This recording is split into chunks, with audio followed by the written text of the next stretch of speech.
हाय दोस्तों, मेरा प्यार भरा आप सभी लोगों को नमस्कार। मैं एस चौहान आप सभी लोगों के लिए लेकर आया हूं भारतीय राज्य व्यवस्था मीन्स इंडियन पॉलिटी, जिसमें आज हम लोग चर्चा करेंगे एक महत्वपूर्ण टॉपिक जिसका नाम है भारत के संविधान की प्रस्तावना क्या है। क्या बेटा? भारत के संविधान की प्रस्तावना क्या है, जिसमें आज हम लोग चर्चा करेंगे, क्योंकि यूपीएससी के द्वारा यहाँ से लगातार क्वेश्चन किए जा रहे हैं मेंस में भी और प्रीलिम्स में भी। किसमें? मेंस में भी और प्रीलिम्स में भी लगातार यहाँ से क्वेश्चन किए जा रहे हैं। तो हम लोग चर्चा करेंगे भारत के संविधान की प्रस्तावना क्या है। ठीक है बेटा, प्रस्तावना क्या है, और प्रस्तावना के अंतर्गत हम लोग ये देखेंगे कि जो प्रस्तावना है इसका अर्थ क्या है, और हमारे भारतीय संविधान की प्रस्तावना का आधार क्या था, और प्रस्तावना के आधार के साथ साथ इसके विषय वस्तु को जानेंगे, और विषय वस्तु में वर्णन किए गए प्रमुख शब्दों का जानेंगे और शब्दों का अर्थ जानेंगे। इसी प्रकार हमारे प्रस्तावना का महत्व क्या है इसको भी जानेंगे। एवं मेंस का अत्यंत महत्वपूर्ण क्वेश्चन बन जाता है कि क्या प्रस्तावना हमारे संविधान का हिस्सा है, और क्या प्रस्तावना में संविधान संशोधन किया जा सकता है। तो इन समस्त टॉपिकों को आज हम लोग कवर करेंगे। ठीक है, क्योंकि अभी मैंने आपको बताया क्योंकि ये जो मुद्दा है लगातार करंट में रहता है और यहाँ से क्वेश्चन किए जाने की अत्यंत संभावना बनी रहती है, इसलिए हम लोग इसे अच्छे से कवर करेंगे। तो प्रस्तावना, इसका अर्थ क्या है, आधार क्या है, इसकी विषय वस्तु क्या है, विषय वस्तु क्या है, और विषय वस्तु के साथ प्रमुख शब्द क्या है, एवं अर्थ और इसका महत्व क्या है। ठीक है, एवं इसका महत्व क्या है। और अगला जो टॉपिक होगा, क्या हमारे जो प्रस्तावना है संविधान का हिस्सा है। ठीक है, और अगला क्वेश्चन क्या होगा, क्या प्रस्तावना में संविधान संशोधन किया जा सकता है। तो इन समस्त टॉपिकों को हम कवर करेंगे। ठीक है बेटा, ध्यान से देखिएगा।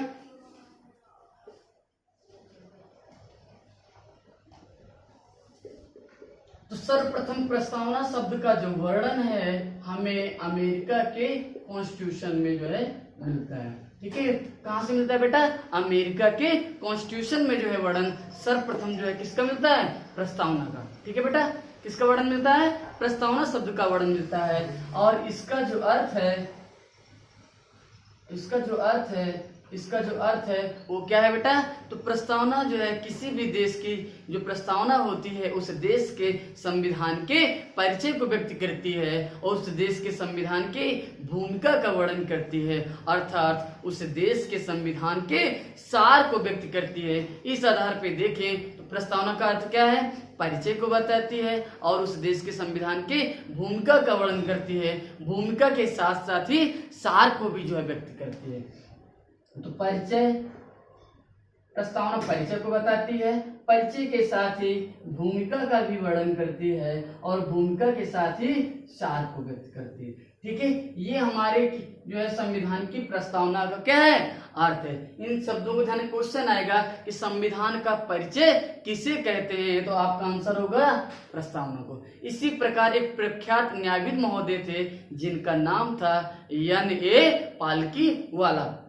तो उनका स्टेटमेंट क्या था बेटा? उनका स्टेटमेंट ये था कि हमारे संविधान की जो प्रस्तावना है हमारे संविधान का क्या है? परिचय पत्र है। क्वेश्चन भी आया है कि किसके द्वारा कहा गया है कि जो प्रस्तावना है हमारे संविधान का परिचय पत्र है, तो आपका आंसर होगा N.A. पालकीवाला। N.A. पालकीवाला। ठीक है, N.A. पालकीवाला, इनके द्वारा कहा गया कि प्रस्तावना क्या है? संविधान का परिचय पत्र है, identity card of the constitution. ठीक है बेटा, क्या कहा गया? संविधान का परिचय पत्र है means identity card of the constitution. ठीक है बेटा, क्या? Identity card of the constitution. इसी प्रकार भारत के संविधान की जो प्रस्तावना थी उसका आधार क्या था? तो आप देख रहे हैं प्रस्तावना शब्द जो है किसी न किसी जो है प्रस्ताव शब्द से मिलकर बना है, ठीक है, किसी न किसी प्रस्ताव शब्द से मिलकर बना है। जैसे मान लीजिए आपके घर में जो है लड़की पक्ष के द्वारा एक प्रस्ताव लाया गया आपके परिजनों के संबंध, ठीक है, लाया गया, उसके बाद उस प्रस्ताव को आपके घर वालों के द्वारा क्या किया गया, स्वीकार किया गया, जो आपकी शादी का क्या बना, आधार बना। इसी प्रकार जो है पंडित जवाहरलाल नेहरू जी के द्वारा लाया गया उद्देश्य प्रस्ताव जो हमारे संविधान का प्रस्तावना का क्या बनती है, आधार बनती है।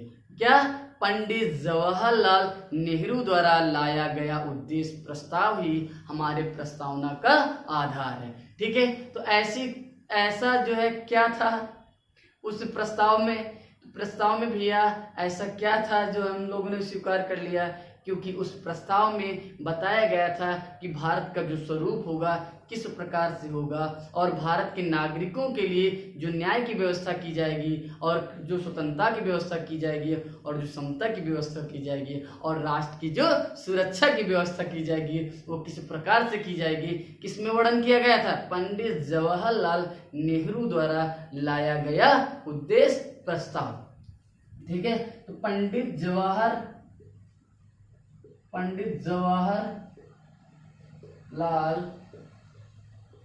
नेहरू द्वारा लाया गया उद्देश्य प्रस्ताव,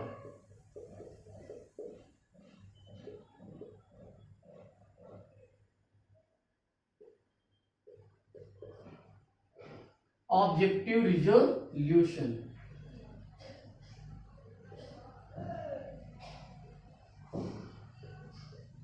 ठीक है।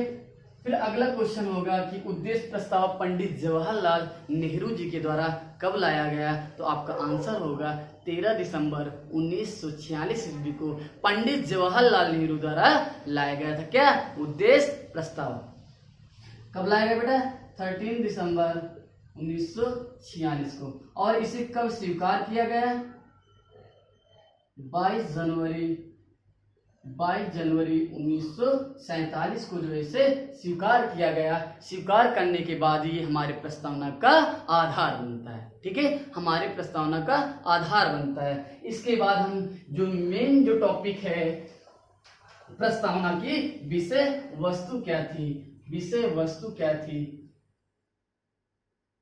ये अत्यंत महत्वपूर्ण टॉपिक है क्योंकि समस्त जो निहितार्थ है इसी विषय वस्तु में समाहित है। जैसे विषय वस्तु है क्या, इतनी इंपॉर्टेंस क्या है, जिसमें बताया गया है कि हम भारत के लोग भारत को एक संपूर्ण प्रभुत्व संपन्न समाजवादी पंथ निरपेक्ष लोकतंत्रात्मक गणराज्य बनाने के लिए तथा उसके समस्त नागरिकों को सामाजिक आर्थिक राजनीतिक न्याय विचार अभिव्यक्ति विश्वास धर्म और उपासना की स्वतंत्रता, 5 प्रकार की स्वतंत्रताओं का वर्णन किया गया है और विचार अभिव्यक्ति विश्वास धर्म और उपासना की स्वतंत्रता, अवसर एवं प्रतिष्ठा की समता तथा उन सब में व्यक्ति की गरिमा, राष्ट्र की एकता एवं अखंडता को जो है सुनिश्चित करने वाली बंधुता को बढ़ाने के लिए हम दृढ़ संकल्प होकर अपनी इस संविधान सभा में आज की तारीख 26 नवंबर 1949 ईस्वी को एतद द्वारा अंगीकृत अधिनियमित एवं आत्मार्पित करते हैं। तो आप लोग समझ लीजिए कितनी महत्वपूर्ण है विषय वस्तु। क्यों? क्योंकि हमारे संविधान में किस प्रकार की न्याय की व्यवस्था की गई है और किस प्रकार के स्वतंत्रताओं की व्यवस्था की गई है और किस प्रकार की समता की व्यवस्था की गई है, कौन व्यक्त कर देता है, हमारी प्रस्तावना व्यक्त कर देती है। इसके साथ एक महत्वपूर्ण जो चीज है क्या है, हमारे भारत का स्वरूप कैसा है, तो कैसा बताया गया है, समाजवादी पंथ निरपेक्ष लोकतंत्रात्मक गणराज्य होगा। भारत कैसा होगा, समाजवादी पंथ निरपेक्ष लोकतंत्रात्मक गणराज्य होगा। ठीक है, इसलिए हमारी विषय वस्तु जो है समस्त प्रस्तावना को क्या करती है, वर्णन करती है। ठीक है बेटा, तो अब हम लोग देखेंगे इस विषय वस्तु में वर्णन किए गए प्रमुख शब्दों का तात्पर्य क्या है। तो जब वर्णन किया जाता है हम भारत के लोग मीन्स हमारे संविधान की शक्ति का जो स्रोत है वो क्या है, भारत की जनता। कौन है, भारत की जनता। इसी प्रकार अगला जो शब्द है क्या है, संपूर्ण प्रभुत्व संपन्न मीन्स किसकी बात की जा रही है, संप्रभुता की बात की जा रही है। संप्रभुता का तात्पर्य ये है कि भारत एक संप्रभु राष्ट्र है, अर्थात भारत जो है किसी पर निर्भर नहीं है। मीन्स भारत अपने आंतरिक मामलों में और बाह्य मामलों में जो डिसीजन लेगा मीन्स जो निर्णय लेगा भारत स्वयं लेगा। ठीक है, तो संप्रभुता का तात्पर्य क्या है बेटा, सॉवरेंटी के।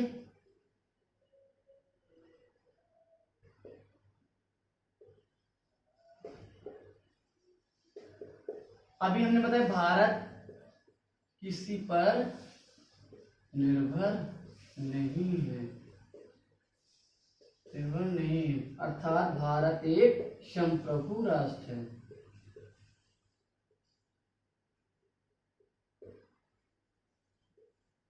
आंतरिक मामले में भी और बाह्य मामले में भी।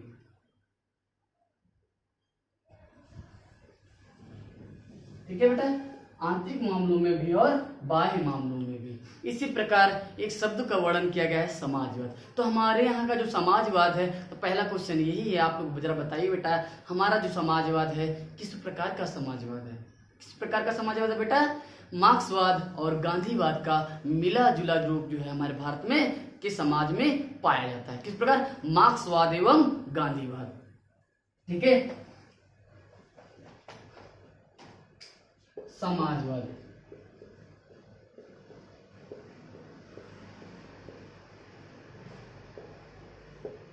किस प्रकार का समाजवाद है बेटा, लोकतांत्रिक समाजवाद। लोकतांत्रिक समाजवाद। और लोकतांत्रिक समाजवाद का उद्देश्य क्या होता है बेटा, उद्देश्य क्या होता है, क्षमता को स्थापित करना। इसलिए भारत में व्याप्त विभिन्न तरह की जो विषमताएं हैं उनको समाप्त करके क्या स्थापित करना है, समता स्थापित करना है। और भारत का समाजवाद कैसा है, मार्क्सवाद, मार्क्सवाद प्लस गांधीवाद, दोनों का मिला जुला रूप पाया जाता है। ठीक है बेटा, क्वेश्चन आए कि भारत का समाजवाद कैसा है, तो आपका आंसर होगा मार्क्सवाद और गांधीवाद का मिला जुला स्वरूप पाया जाता है। ठीक है, इसी प्रकार शब्द वर्णन किया गया है पंथ निरपेक्ष। तो आप लोग बताइए, पहले पंथ निरपेक्ष शब्द तो नहीं था, इसकी जगह जो है धर्मनिरपेक्ष शब्द का वर्णन किया गया था। लेकिन इसको हटाने की जरूरत क्या पड़ी, क्योंकि धर्मनिरपेक्ष एक पाश्चात्य अवधारणा है, जबकि पंथ निरपेक्ष क्या है, भारतीय अवधारणा है। जबकि इंग्लिश मीनिंग क्या होती है, एक ही होती है, सेकुलर। ठीक है, क्या होती है, सेकुलर। लेकिन सेकुलर के दो कॉन्सेप्ट हैं, एक पॉजिटिव कॉन्सेप्ट, एक निगेटिव कॉन्सेप्ट। मीन्स सकारात्मक अवधारणा एवं नकारात्मक अवधारणा। फिर क्वेश्चन बनता है कि भारत ने किस प्रकार की अवधारणा को अपनाया, तो भारत ने जो है सकारात्मक अवधारणा को अपनाया। फिर क्वेश्चन होगा सर की सकारात्मक अवधारणा क्या थी, तो सकारात्मक अवधारणा का तात्पर्य ये है कि सभी धर्मों का समान आदर, अर्थात भारत में जो है सभी धर्मों का समान आदर है। मीन्स भारत का कोई पार्टिकुलर रिलीजन नहीं है जिसके आधार पर भारत का कोई विशेष धर्म हो। अर्थात भारत जो है, भारत में किसकी व्यवस्था है, सभी धर्मों का समान आदर की बात की गई है। जबकि धर्मनिरपेक्ष की जो अवधारणा है, निगेटिव अवधारणा है, किस प्रकार की, उसका एक विशेष धर्म होता है, अर्थात पार्टिकुलर रिलीजन है। जैसे पाकिस्तान का जो है क्या खुद का एक पार्टिकुलर रिलीजन है। तो पंथ निरपेक्ष की सेकुलर शब्द की दो अवधारणाएं हैं, जिसकी दो अवधारणाएं, पॉजिटिव कॉन्सेप्ट और निगेटिव कॉन्सेप्ट। मीन्स सकारात्मक अवधारणा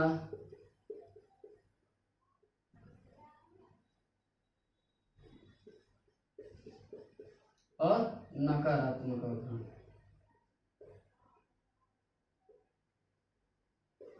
निगेटिव कॉन्सेप्ट। ठीक है, सकारात्मक अवधारणा तात्पर्य क्या, सभी धर्मों का समान है। सभी धर्मों का समान आदर, जबकि यहाँ एक विशेष धर्म होता है। ठीक है बेटा, विशेष धर्म होता है। तो आपका कैसा है, सकारात्मक अवधारणा है। तो भारत की जो पंक्ति पेज कैसी है, सकारात्मक अवधारणा अपनाई गई, मीन्स सभी धर्मों का समान आदर है। ठीक है बेटा, सभी धर्मों का समान आदर है। इसी प्रकार एक शब्द का वर्णन किया गया है, लोकतांत्रिक गणराज्य। तो आप लोग जरा बताइए, आपके भारत राज्य का प्रमुख जो है किसे कहा जाता है? तो आपका आंसर होगा राष्ट्रपति को कहा जाता है। क्यों? क्योंकि हम लोग राष्ट्रपति क्या करते हैं, निर्वाचन करते हैं, इसीलिए भारत कैसा है, एक लोकतांत्रिक गणराज्य है। कैसा है बेटा, लोकतांत्रिक गणराज्य है। इसी प्रकार हमारी प्रस्तावना में न्याय का वर्णन किया गया है और स्वतंत्रताओं का वर्णन किया गया है और क्षमता का वर्णन किया गया है। तो किन न्याय का वर्णन किया गया है, क्वेश्चन आया है। तो किस न्याय का वर्णन किया गया बेटा, जस्टिस। आप लोग बताइए, मैंने आपको बताया था 3 शब्दों का वर्णन किया गया है, सामाजिक, आर्थिक और राजनीतिक न्याय की बात की गई है। सामाजिक,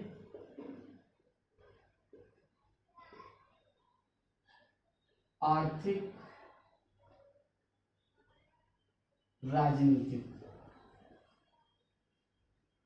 ठीक है, 3 न्याय की बात की गई, social justice, economic justice and political justice. अर्थात सामाजिक न्याय का तात्पर्य ये है कि हमारे समाज में किसी भी प्रकार का भेदभाव नहीं होना चाहिए। मीन्स धर्म के आधार पर हो या लिंग के आधार पर हो या जात के आधार पर जो है किसी भी प्रकार का भेदभाव नहीं किया जाना चाहिए। और आर्थिक न्याय का तात्पर्य ये है कि सभी लोगों के लिए समान अवसर होने चाहिए और सभी लोगों के लिए समान आर्थिक संसाधन प्राप्त होने चाहिए। इसी प्रकार राजनीतिक अधिकार का तात्पर्य क्या है, राजनीतिक न्याय का, तो राजनीतिक न्याय का तात्पर्य ये है कि सभी लोगों के लिए राजनीतिक अधिकार मिलना चाहिए, जिससे राजनीतिक न्याय की स्थापना हो सके। एक प्रमुख शब्द है न्याय। तो न्याय का तात्पर्य क्या है बेटा, पहले ये जान लीजिए, न्याय का तात्पर्य क्या है। तो जस्टिस इज फेयरनेस, मीन्स निष्पक्षता ही क्या है, न्याय है। निष्पक्षता ही न्याय है।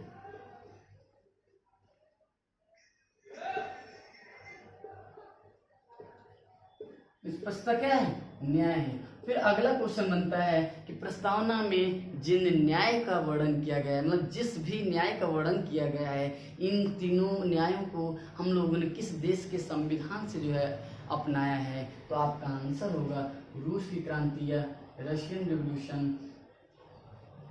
रूस की क्रांति कब हुई थी, 1917 में। मीन्स रशियन कॉन्स्टिट्यूशन से जो हमने क्या लिया है, न्याय लिया। ठीक है, इसी प्रकार 5 प्रकार की स्वतंत्रताओं का वर्णन किया गया है। 5 प्रकार की स्वतंत्रताओं का वर्णन किया गया है।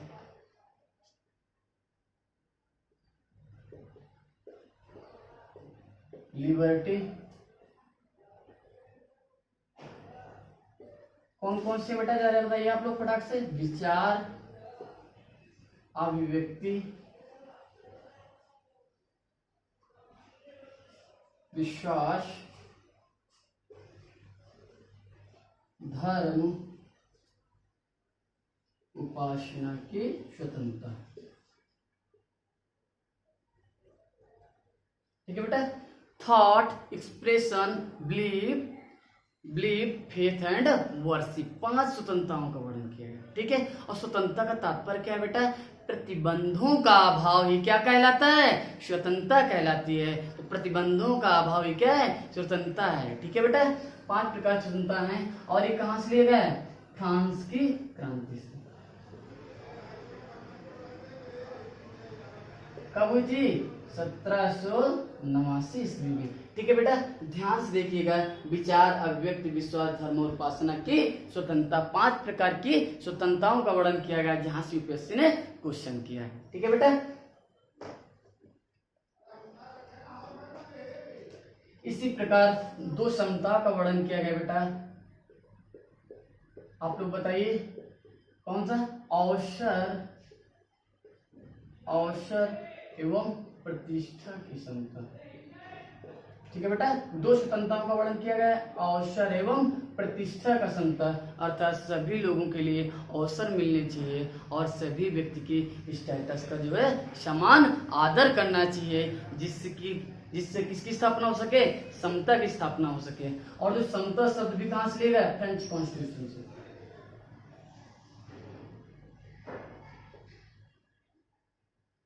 ये बेटा ध्यान रखिएगा, कहां से लिया गया है, फ्रेंच कॉन्स्टिट्यूशन से लिया गया है। इसी प्रकार एक शब्द का वर्णन किया गया है, बहुत ही अच्छा महत्वपूर्ण शब्द है, बंधुता। Means fraternity.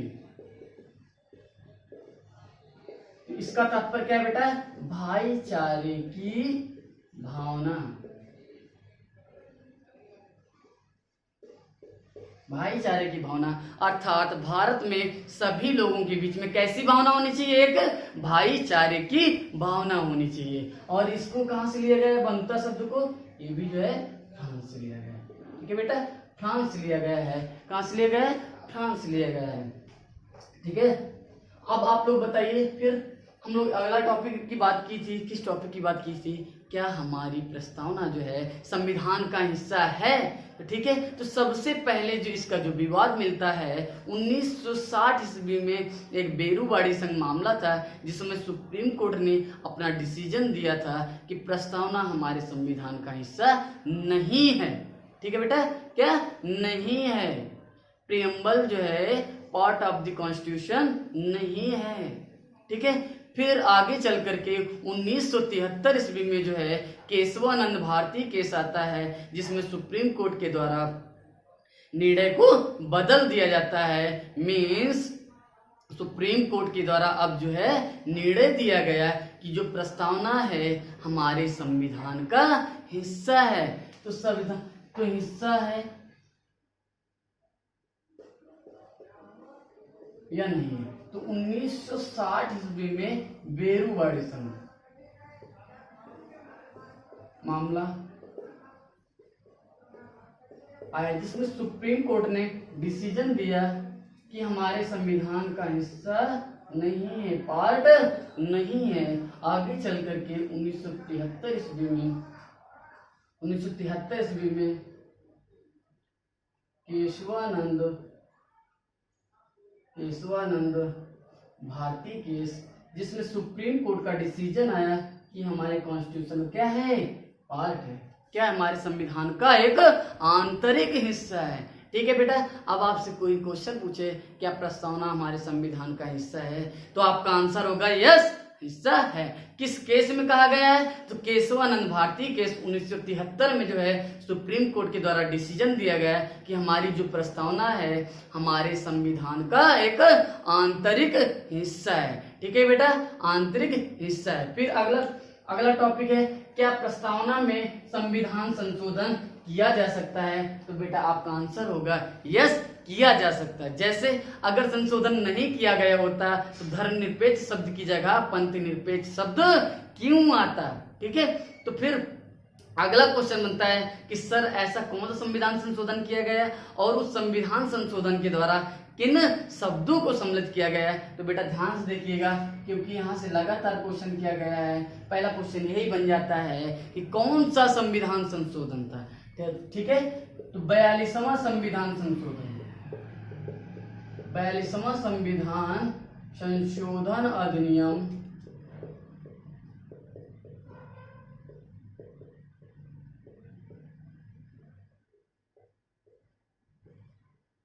1976। ठीक है बेटा, और 3 शब्दों को जोड़ा गया था, पंथ निरपेक्ष, समाजवाद और अखंडता। इन 3 शब्दों को जो है 42वें संविधान संशोधन अधिनियम 1976 के द्वारा जो है जोड़ा गया। इसमें हमारे प्रस्तावना में जोड़ा। ठीक है, लगातार क्वेश्चन आए, इसलिए इन तीनों शब्दों को बेटा ध्यान रखिएगा, भूलिएगा नहीं। ठीक है, इंटरग्रेटिव 3 शब्द ध्यान से, पंथ निरपेक्ष, समाजवाद और अखंडता, 3 शब्दों को सम्मिलित किया गया। ठीक है,